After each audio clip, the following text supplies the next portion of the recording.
Olá, meu povo, vamos fazer uma revisão aí sobre o tópico, né, os tópicos sobre a matéria do nono ano, que aí pega Oceania, ONU e um pouco de meio ambiente. Então, bora lá. Então, a gente começa com a Oceania, né? Então, de cara aí, né, a Oceania, ela pega, né, você vai ver ali os dois maiores países, é a Austrália e Nova Zelândia, né? Então, a ocupação, né? A ocupação, né, dessas regiões vai ocorrer no século XIX por forte influência, né, por fatores econômicos e ambientais. A Austrália e a Nova Zelândia vai apresentar áreas férteis, tá? E clima favorável em alguns trechos, né? Não em todo. A Austrália é um imenso deserto, né? Se você pensar um pouco, né? A parte mais fértil é a parte do litoral. Então, então vai possibilitar ali o desenvolvimento da agricultura, criação de ovelhas, carneiros, então atividade que tornou uma das bases econômicas da região até hoje. Outro fator decisivo foi a descoberta de ouro por volta de 1150, que atraiu grande fluxo de imigrantes.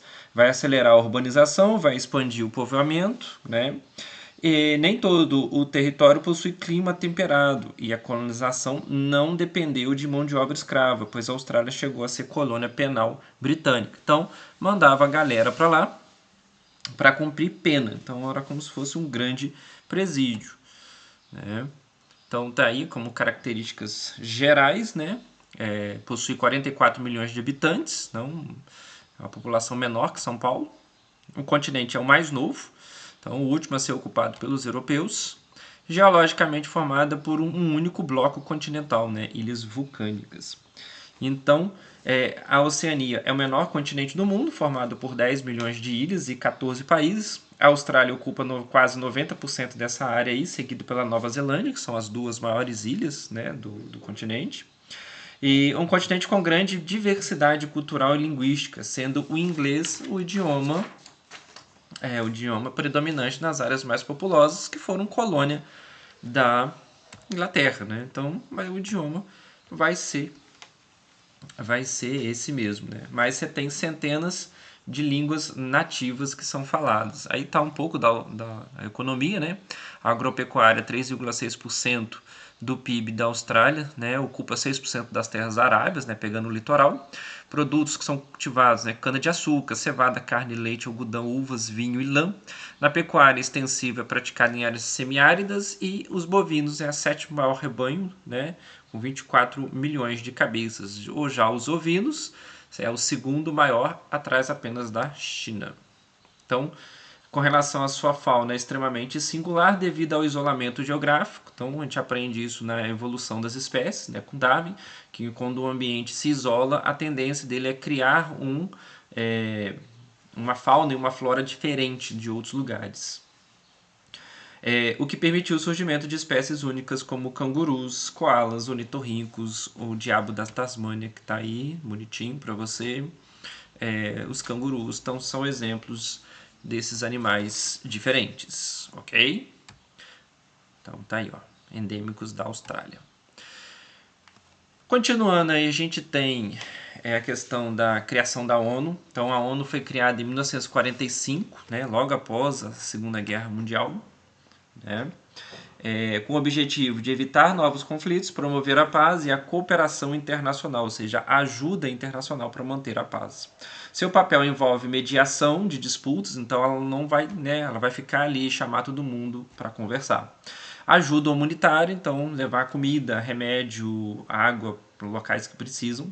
Defesa dos direitos humanos, então com a criação da DUD, né, a Declaração Universal dos Direitos Humanos, e articulação entre países para solucionar problemas ambientais e sociais, como a COP, tá, que está ocorrendo no Brasil.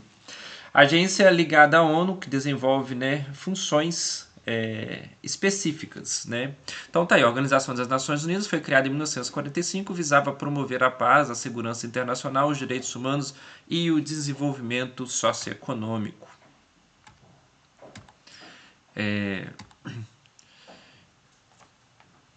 Como, né, história da ONU, você tem que, né, no século XVII, né, por causa de guerras, então você tinha que resolver esses conflitos. 1648 vai ter uma conferência, né, chamada da Paz de Westfália, que vai pôr o fim a inúmeras guerras internacionais, por exemplo, a Guerra dos 30 Anos entre católicos e protestantes. Nesse período morreu 20% da população europeia. Então a Paz de Westfália vai ser um marco nessa relação internacional. Vai criar conceitos, né, como soberania, mediação e diplomacia, como alternativas para esse mundo em caos de guerras, né? Então a soberania é o poder absoluto da autoridade suprema de um país. O Estado ele tem direito legítimo em seu território, então o outro país não pode mandar naquele território, né? O Estado tem direito a declarar guerra, negociar soluções de conflitos, recolher imposto. A Westfália, que fica, né, uma cidade lá na Alemanha, né, onde os acordos foram assinados. Então, o conceito de Estado secular, ou seja, a separação, né, dos problemas dos Estados das questões religiosas, né, separação da religião do Estado. Conduta diplomática, né, que vai ser aplicado o modelo, né, a negociação internacional, e vai evoluir até a Primeira Guerra Mundial, 1914-1918. Então, o Tratado de Versalhes, 1919, efeitos de paz de Westfália, vai ser criada uma Constituição dos Estados Unidos, vai ter uma criação da Liga das Nações e a Carta da ONU.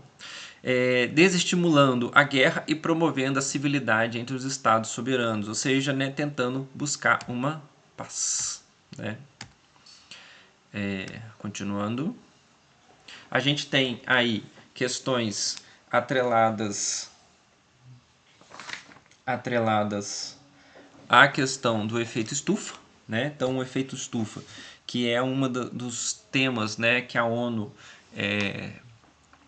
estuda, né? Então, esse efeito estufa, né, é o aquecimento normal do planeta, só que o ser humano ele acaba piorando, então criando, né, um efeito estufa antrópico. Então, propriedade atmosférica de reter o calor importante para a regulação da temperatura na Terra, porque se não tivesse o efeito estufa, o planeta Terra seria muito quente de dia e muito frio à noite. A temperatura não seria constante, não seria agradável, então não teria vida na Terra. Como muito característico, igual muito parecido com Marte, né? Então ele está ali, né, a reflexão do Sol, ela entra no planeta, uma parte é repelida, né, pelas partes das geleiras, partes mais claras, as nuvens, e um outro tanto fica preso na atmosfera do planeta, então cria esse efeito estufa. A gente piora esse efeito colocando gases nocivos, né, o CO2, NO2, CH4, então são gases nocivos que aumentam esse efeito estufa. Então com isso você tem um aquecimento global, né, que é um agravamento desse efeito estufa, e quando a Terra retém mais calor do que o normal. Tá? Então, o aquecimento global é o aumento da temperatura do planeta Terra causado por ações humanas, pois está absorvendo mais calor do que o normal. Causas da emissão de gases de efeito estufa, então CO2, né, queima de combustíveis fósseis, carvão, petróleo e por aí. CH4, que está atrelado à pecuária, né, o arroto e o peido dos bovinos. Teve até uma reportagem recente no Globo Rural falando sobre isso, né, do estudo do impacto do CH4 na atmosfera. O CFC e óxidos nitrosos. Já a COP26, né, então, questões ambientais estão presentes no continente, no mundo todo. Efeito estufa é intensificado pelo aumento das emissões de gases, né, principalmente provenientes da queima de combustíveis fósseis e da atividade industrial. Na conferência, né, da COP26, né, reuniu países para discutir metas de redução dessas emissões. Na edição de 2020, houve destaque para a China, Índia e Estados Unidos, que figuram entre os maiores emissores globais, né, desses gases de efeito estufa. A transição energética, como redução do uso do carvão, tem sido um destaque geopolítico.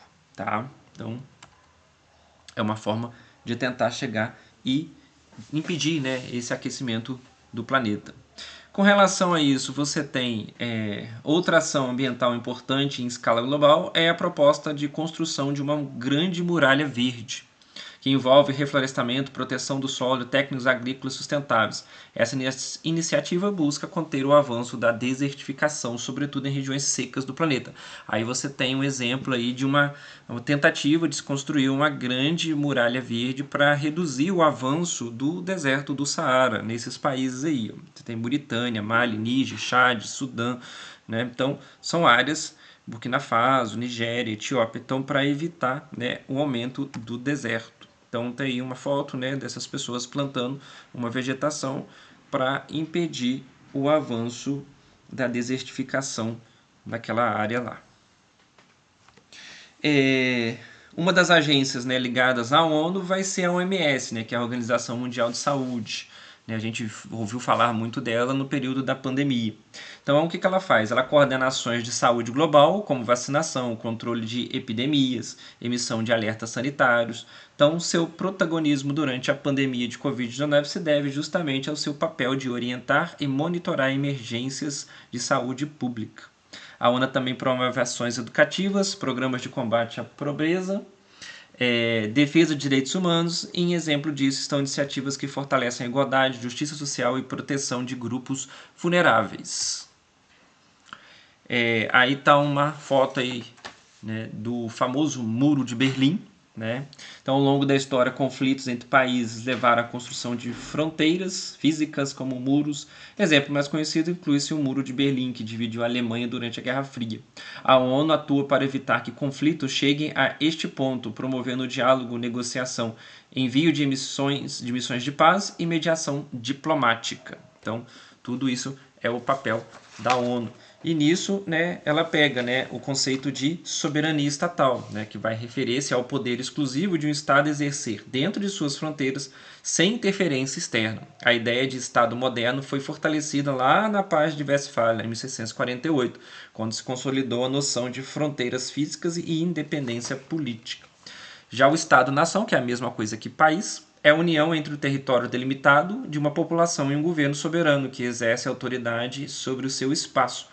Ele organiza as leis, administra recursos, garante o financiamento da sociedade. Ok? Por fim, a gente tem a questão da contaminação do microplástico. Então, os microplásticos são pequenos fragmentos de plástico presentes no solo, oceanos, rios e até no mar. Eles surgem do desgaste de pneus, roupas sintéticas, embalagens e cosméticos. Para reduzir sua presença no ambiente, a população deve adotar práticas como diminuir o consumo de plástico descartável, reciclar, evitar produtos com microesferas e apoiar políticas de redução de resíduos. Então, esses são alguns tópicos que podem estar na sua prova. Qualquer coisa é só você me falar que eu tento te ajudar, beleza? Então, compartilhe esse vídeo, comente aí e se isso te ajudou, ok? Dê um coraçãozinho, deixe seu comentário, que isso ajuda a engajar o trabalho do professor. Então, aquele abraço e fui!